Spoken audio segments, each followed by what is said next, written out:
título número 560.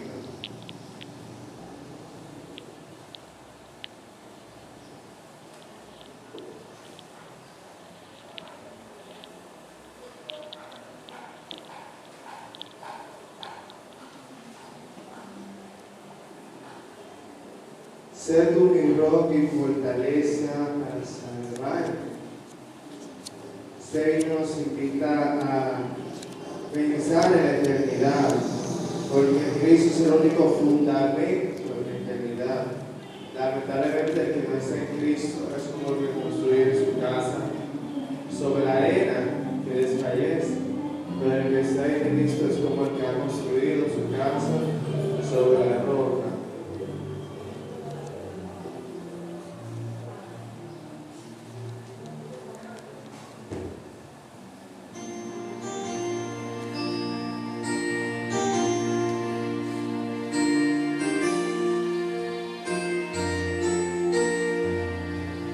Roca de la eternidad, fuiste abierta tú por mí, sé mi escondedero fiel, solo encuentro paz en ti, rico, limpio, manantial.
Bien, a pasarnos, hermanos, ustedes con la exhortación de la palabra de Dios.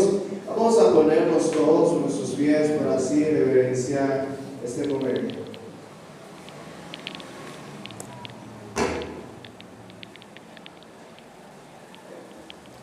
Amén, hermanos.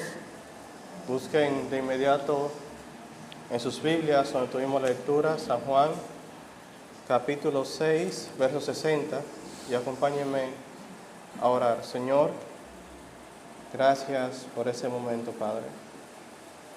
Pedimos de tus fuerzas para que tú nos ayudes a exponer tu palabra, Dios mío. Nuestras faltas están delante de ti. Haznos ser dignos representantes de tu palabra. Siempre te suplicamos por tu entendimiento y para que también tú nos hagas ser hacedores de tu palabra, Señor. En el nombre de Jesús. Amén. Abran sus Biblias en el Evangelio de Juan, capítulo 60. También, hermanos, aprovecho el momento para recordarle y hacerle mención de la lista de oración que está colgada allá, para que ustedes puedan colgar sus peticiones. Yo sé que muchos aquí se han beneficiado de eso. San Juan capítulo 6, verso 60, empezamos a leer la palabra del Señor. Dice así: al oírlas, muchos de sus discípulos dijeron: dura es esta palabra, ¿quién las puede oír? Mis hermanos, seguimos en el discurso de nuestro Señor a la luz de la multiplicación de los panes y de los peces. Y vemos aquí una impresión más de los oyentes. Dice: al oírla muchos de sus discípulos. Nos preguntamos, ¿quiénes eran esos discípulos? Debemos entender, mis hermanos, que llamar discípulos a las personas aquí presentadas no implican que fueran verdaderos seguidores de Cristo.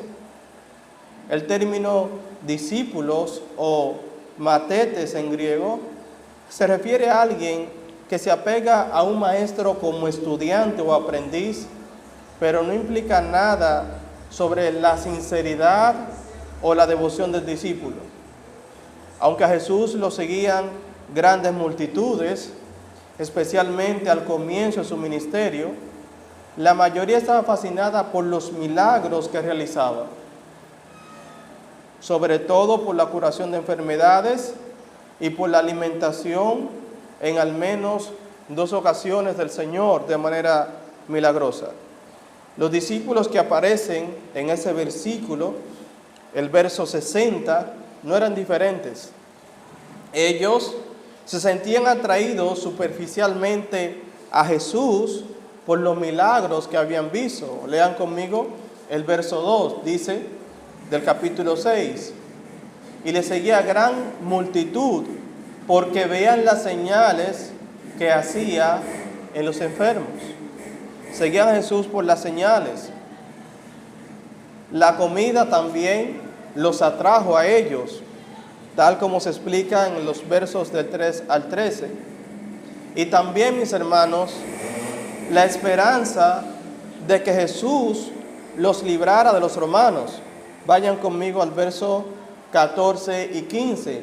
Allá dice, aquellos hombres entonces, viendo la señal que Jesús había hecho, dijeron, este verdaderamente es el profeta que había de venir al mundo.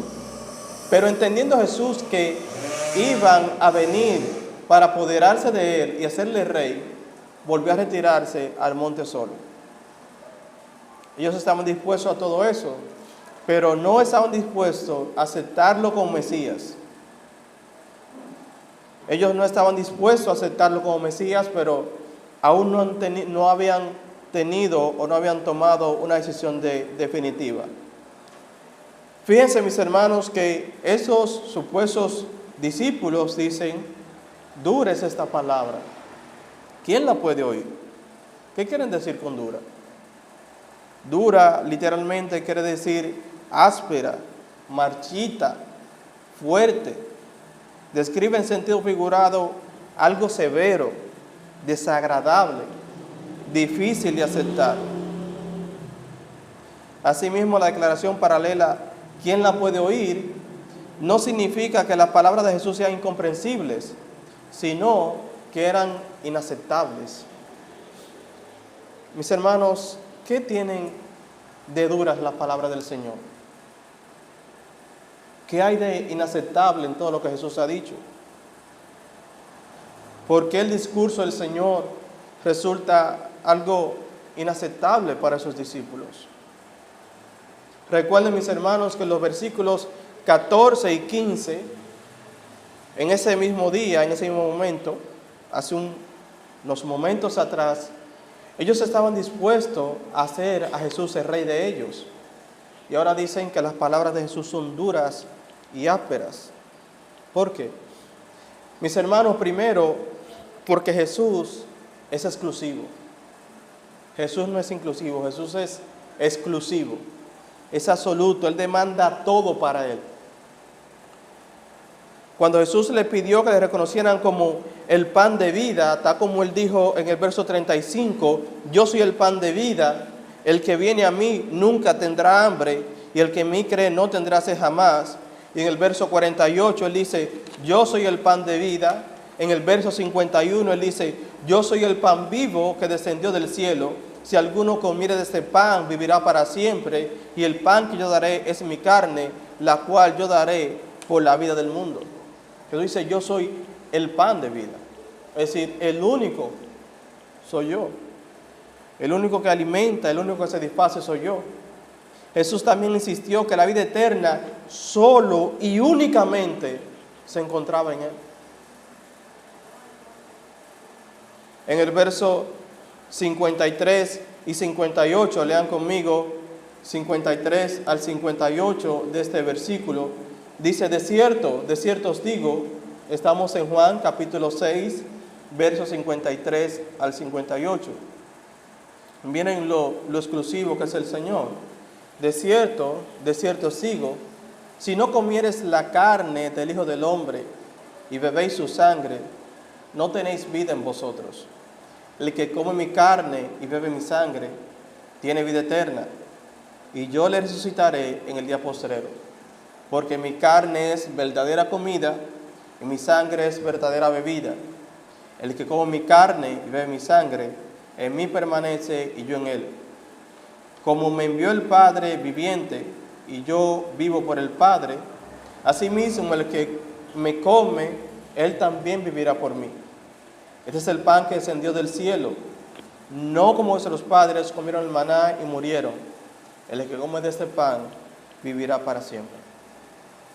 Jesús dice, yo, el que me come a mí, yo soy el verdadero. Es decir, todo lo demás en lo que ellos creen son falsos. Esos también estaban escandalizados por la afirmación de Jesús de haber venido del cielo. Jesús dice en el verso 33 de este verso 6, Él dice, yo soy el pan de vida, verso 33, porque el pan de Dios es el que descendió del cielo y da vida al mundo. ¿Qué está diciendo Jesús con eso? Mis hermanos, Jesús está diciendo que Él tiene un conocimiento que nadie más tiene. ¿Quién fue al cielo y descendió al cielo? ¿Quién tuvo conocimiento directo del cielo? Es decir, lo que Jesús está diciendo, que lo que Él está exponiendo, que sus palabras, en buen dominicano, son ley, batuta y constitución. Son definitivas. Sus palabras no tienen objeción alguna. En el verso 35 y 40, también Jesús afirma haber venido del cielo. Pero también, mis hermanos, ellos estaban escandalizados porque Jesús los había invitado a comer su carne y a beber su sangre. Ya habíamos visto eso, aunque ellos lo entendieron de manera literal. El punto es que Jesús está demandando una exclusión que nadie más ha demandado antes. Ahora, mis hermanos, ¿cómo responde Jesús ante la afirmación de esos discípulos de que las palabras de Él son duras? ¿Acaso Jesús responde menguando el mensaje o bajando el estándar de su predicación, haciendo su predicación más aceptable para la masa? No, Jesús no responde así. Vean conmigo el verso 61 y 62, dice, del capítulo 6 de Juan, dice Jesús. Sabiendo Jesús en sí mismo que sus discípulos murmuraban de eso, le dijo, ¿esto os ofende? Pues qué, si vieres al Hijo del Hombre subir a donde estaba primero. Mis hermanos, Jesús sabía que lo que más escandalizaba a esas masas era la afirmación que Jesús hizo de que Él había venido del cielo. Porque eso implica muchas cosas, como decíamos antes. Eso implica que lo que Él dice es absoluto. Eso implica que lo que Él dice es inequivocable. Eso implica entonces que todo el que diga algo diferente a Él está equivocado. Y solamente Él tiene la razón. Eso implica, mis hermanos, que todos aquellos que no están de acuerdo con Jesús están perdidos. Eso implica, mis hermanos, que todos aquellos que busquen salvación fuera de Cristo están perdidos. Pero Jesús le dice, ¿esto os ofende? Pues qué, si vieres al Hijo del Hombre subir a donde estaba primero. Si el hecho de que yo dije que vengo del cielo les ofende, ¿qué pasará entonces cuando me vieran o cuando ustedes me vean ascender al cielo? Eso es lo que Jesús está diciendo.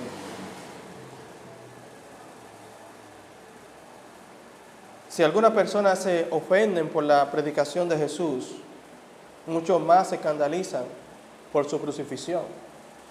Decir que Jesús tuvo que morir para pagar sus pecados de ellos y que si no aceptan el sacrificio de Cristo no tienen entrada alguna al cielo, es algo aún más escandalizante para el pecador. Pero esa es la predicación del Evangelio, mis hermanos. La segunda parte de la respuesta de Jesús está en el verso 33. Fíjense en esa declaración.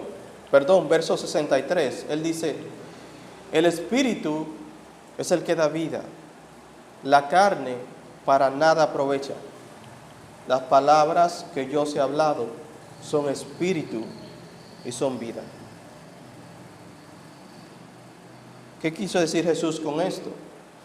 Fíjense, mis hermanos, de primer plano, que con esa afirmación del Señor de que el Espíritu es el que da vida, eso derrumba completamente la doctrina de la transustanciación, de que comer el pan y beber el vino, así como lo entiende la iglesia tradicional, de alguna manera puede salvar al pecador. No, el Espíritu es el que da vida. La carne para nada aprovecha. Las palabras que yo os he hablado son espíritu y son vida. La vida espiritual solo viene cuando el Espíritu Santo imparte la vida de Cristo en el creyente. Eso fue lo que Jesús le dijo a Nicodemo: si no nacieres del agua y del Espíritu, no puedes ver el reino de Dios. Pero también, mis hermanos, la Biblia enseña que la vida eterna, la vida espiritual, no viene por la voluntad de los hombres, viene por la voluntad de Dios. Si me acompañan, Juan capítulo 1, verso 12, allá dice, Juan capítulo 1, verso 12, allá dice la palabra del Señor: mas a todos los que le recibieron, a los que creen en su nombre, les dio potestad de ser hechos hijos de Dios. Sí, hermanos, a los que creen. Ahora, vean la otra cara de la moneda, el verso 13. Los cuales no son engendrados de sangre, ni de voluntad de carne, ni de voluntad de varón, sino de Dios.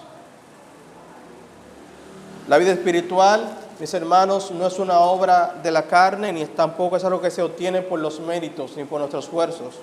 Es una obra directa, pura y simple de nuestro Dios.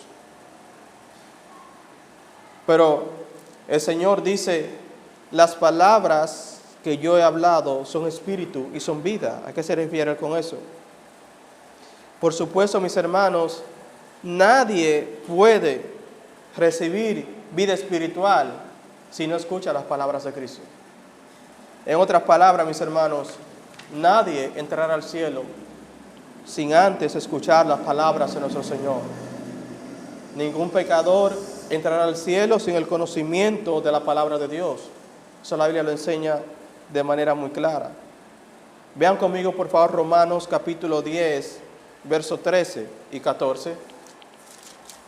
Romanos capítulo 10, versos 13 y 14, para que vean lo importante que es la palabra hablada y escuchada para la salvación del pecador o para la vida eterna. Romanos capítulo 10, versos 13 y 14. Dice, verso 13, porque todo aquel que invocare el nombre del Señor será salvo. ¿Verdad? Pero hace la pregunta, ¿cómo pues invocarán a aquel en el cual no han creído? ¿Y cómo creerán en aquel de quien no han oído? ¿Y cómo oirán sin haber quien les predique? Mis hermanos, ¿cómo el pecador invocará el nombre del Señor si no escucha la predicación del Evangelio? ¿Y cómo escuchará la predicación del Evangelio si no le predicamos? Solamente por la palabra de Dios, mis hermanos, el pecador cambia de muerte a vida. Las palabras de Jesús son espíritu y son vida, porque son las palabras de Jesús las que revelan quién es Jesús en realidad. Mis hermanos, ¿qué dijo el Señor con respecto a la vida eterna? Y esta es la vida eterna, que te conozcan a ti, el único Dios verdadero, y a Jesucristo, a quien has enviado. Pero ¿cómo conocemos a Cristo? ¿Cómo conocemos verdaderamente a Cristo? En los periódicos, en la televisión, en su palabra. Son sus palabras las que revelan a Cristo realmente. Los verdaderos discípulos de Jesús, mis hermanos, no solamente escuchan la palabra por un momento, sino que los verdaderos discípulos permanecen en la palabra de Dios. Vaya conmigo, por favor, a Juan capítulo 8, verso 31. San Juan, capítulo 8, verso 31.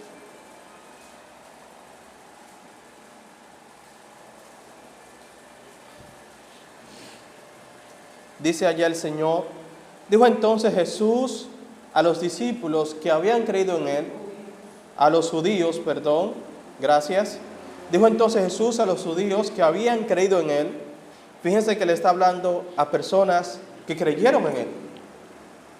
Pero fíjense lo que le dice: si vosotros permaneciereis en mi palabra, seréis verdaderamente mis discípulos.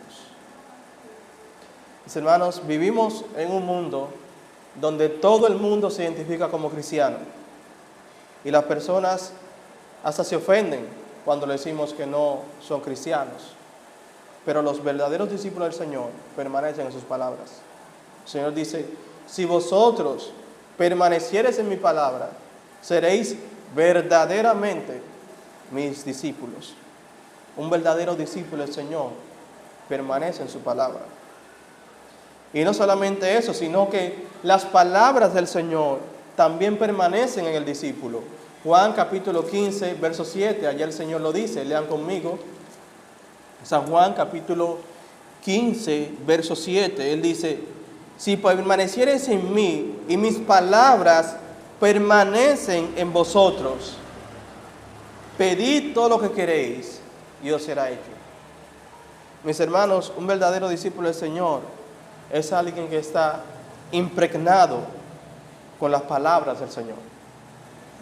Jeremías capítulo 15, verso 16, allá dice el profeta: fueron halladas tus palabras y yo las comí, y tus palabras me fueron por gozo y por alegría de mi corazón, porque tu nombre se invocó sobre mí, oh Jehová, Dios de los ejércitos.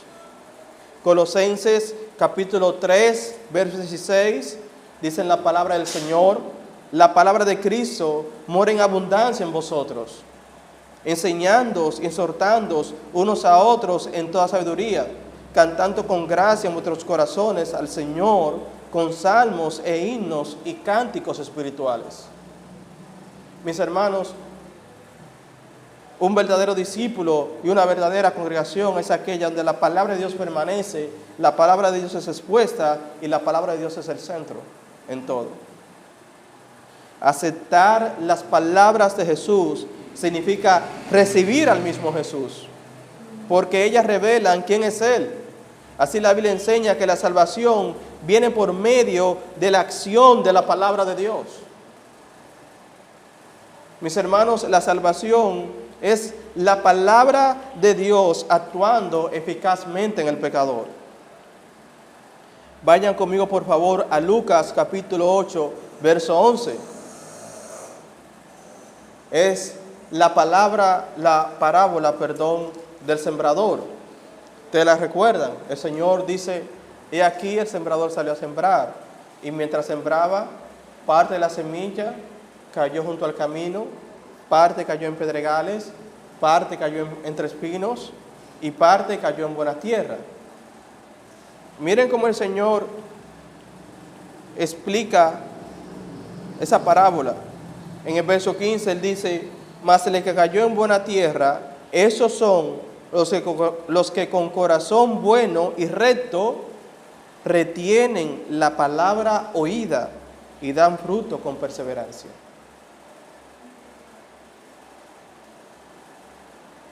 Más adelante al Señor le dicen, he aquí tu madre y tus hermanos quieren verte. Y en el verso 21 de Lucas 8, Él dice, mi madre y mis hermanos, ¿quiénes son?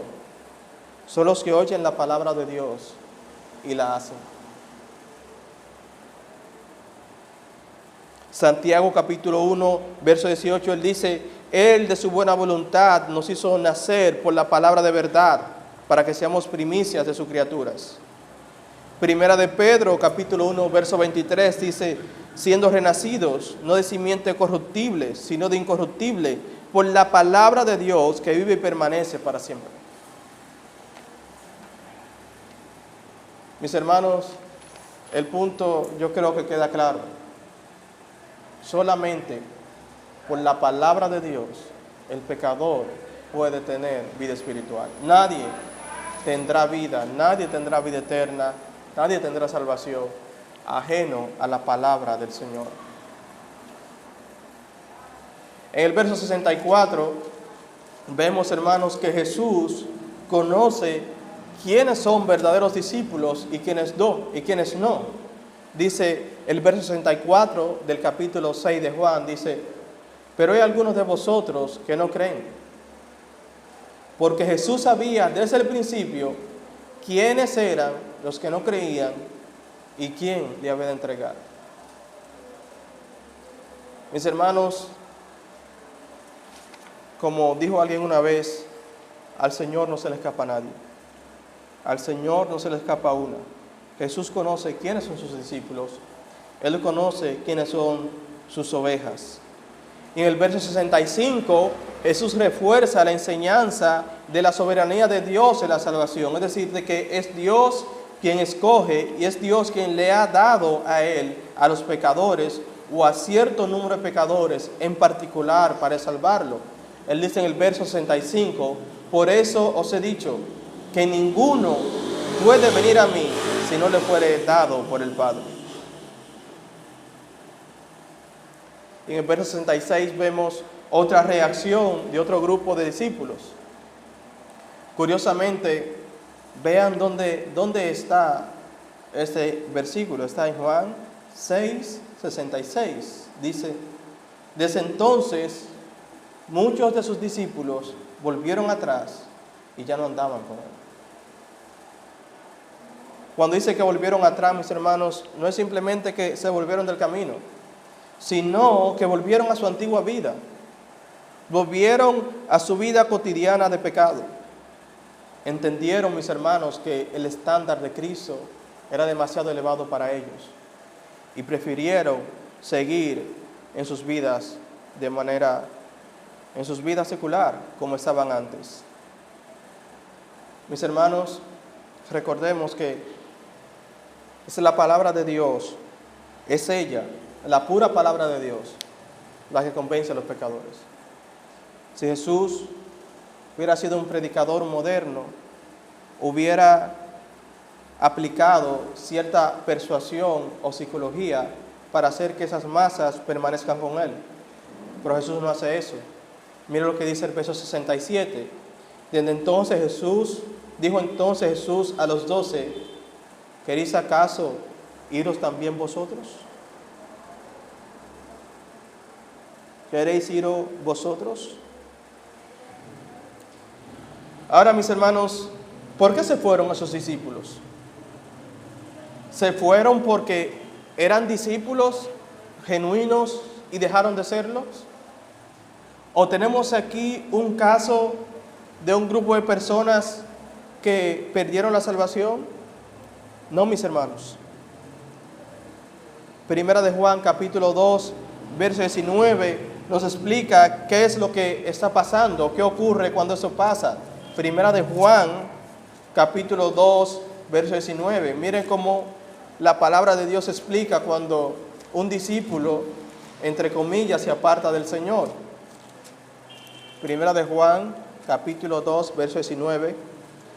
Ahí leemos, salieron de nosotros, pero no eran de nosotros. Porque si hubiesen sido de nosotros, habrían permanecido con nosotros. Pero salieron para que se manifestase que no todos son de nosotros. Mis hermanos, la predicación del Señor hizo precisamente lo que la palabra de Dios hace. La palabra de Dios divide.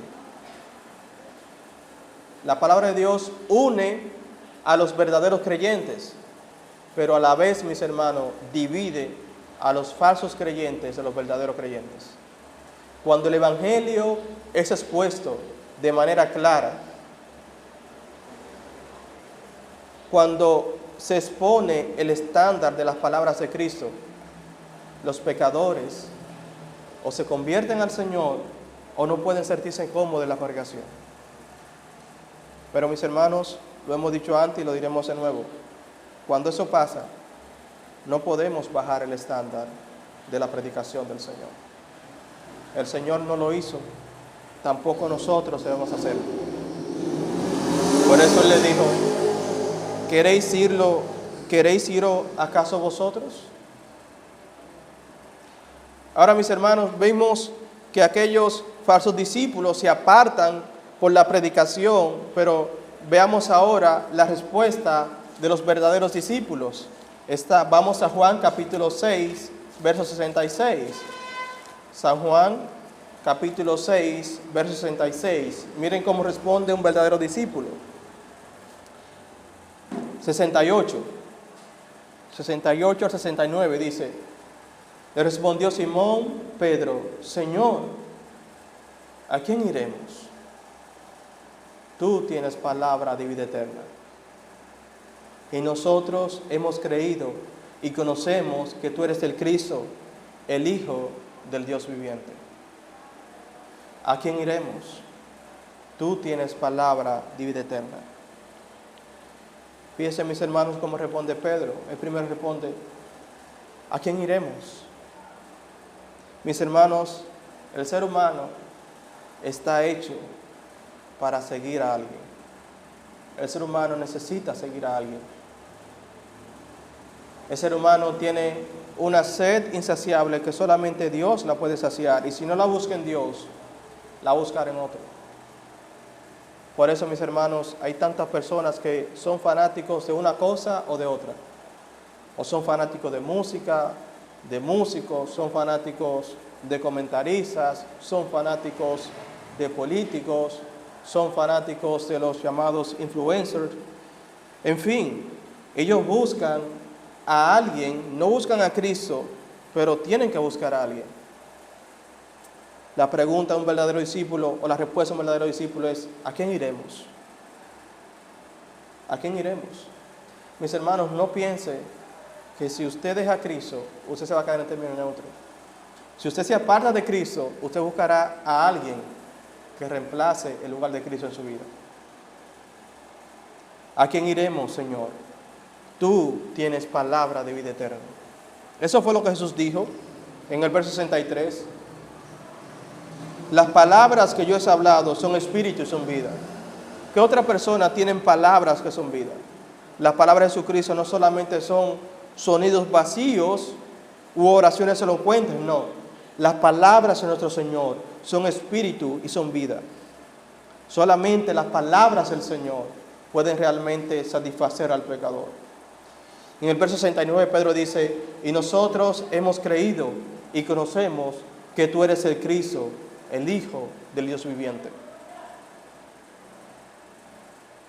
Mis hermanos, los verdaderos discípulos conocen al Señor, saben quién es el Señor. No simplemente dicen que Jesús era un gran maestro o que Jesús era un ejemplo a seguir, no. Los verdaderos discípulos reconocen a Jesús como el Cristo, como el Hijo de Dios. Lo reconocen como Dios. Reconocen su persona tal cual Él es. El pecador está dispuesto a aceptar a Jesús como el niño del pesebre. Está dispuesto a aceptar a Jesús como un gran maestro del cual tiene muchas cosas que aprender. Está dispuesto a ver a Jesús como un ejemplo a seguir. Pero no todos están dispuestos a aceptar a aquel Jesús que habló del infierno. Aquel que buscó las mesas del templo. Aquel que exigió una obediencia fiel, completa y pura a Él. No. Ese no. pero solamente los verdaderos discípulos reconocen que Jesús es el Cristo, el Hijo de Dios, el Mesías, que Cristo es Dios encarnado. Solamente los verdaderos discípulos pueden reconocer eso. Verso 70, Jesús dice, 70 y 71, Jesús le respondió: ¿no os he escogido yo a vosotros los 12 y uno de vosotros es diablo? Hablaba de Judas Iscariote, hijo de Simón, porque este era el que le había de entregar y era uno de los 12. Fíjense, mis hermanos, que una vez más Jesús afirma la escogencia. Yo los escogí. Y aún a Judas fue el Señor que lo escogió para que esté entre los 12. Mis hermanos, si estamos aquí porque el Señor nos escogió, fue por Él. En conclusión, mis hermanos, en ese relato vemos 4 clases de discípulos. Usted sabrá a cuál de ellos se pertenece. La primera, mis hermanos, es la masa de los líderes religiosos. Aquellas personas, mis hermanos, al escuchar el mensaje del Señor, lo repudiaron y lo rechazaron desde un principio. En el verso 42 vemos cómo ellos se sentían con el Señor. A manera de desprecio, ellos dicen: ¿no es ese Jesús, el hijo de José, cuyo padre y cuya madre nosotros conocemos? ¿Cómo pues ahora dice del cielo descendido? Hay un grupo de personas que rechazan a Jesús de lleno, de claro en un principio. La segunda clase de seguidores, mis hermanos, representan a la mayor parte del grupo. Son aquellos seguidores regulares o seguidores a medias. Pero ellos consideraron que el discurso era muy difícil de aceptar.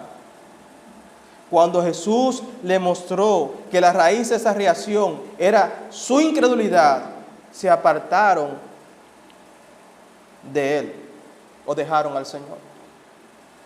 La tercera clase, mis hermanos, son aquellos discípulos genuinos y verdaderos que confiesan que Jesús es el Cristo, el Hijo de Dios, y reconocen que no tienen a ningún otro a donde ir y que solamente Jesús tiene palabra de vida eterna. Y el cuarto, mis hermanos, la cuarta clase, entre los cuales se encuentra Judas, son aquellos que, aunque no están de acuerdo con el Señor y están en rebelión con Él, permanecen dentro de la grey del Señor como lobos disfrazados de oveja, esperando el momento oportuno para saltar. ¿A cuál de ese grupo usted pertenece, mis hermanos? Piénselo bien. Pero como dice el apóstol Pablo, pero sabemos, hermanos, que el Señor nos ha llamado para salvación. Hermanos, que Dios le bendiga.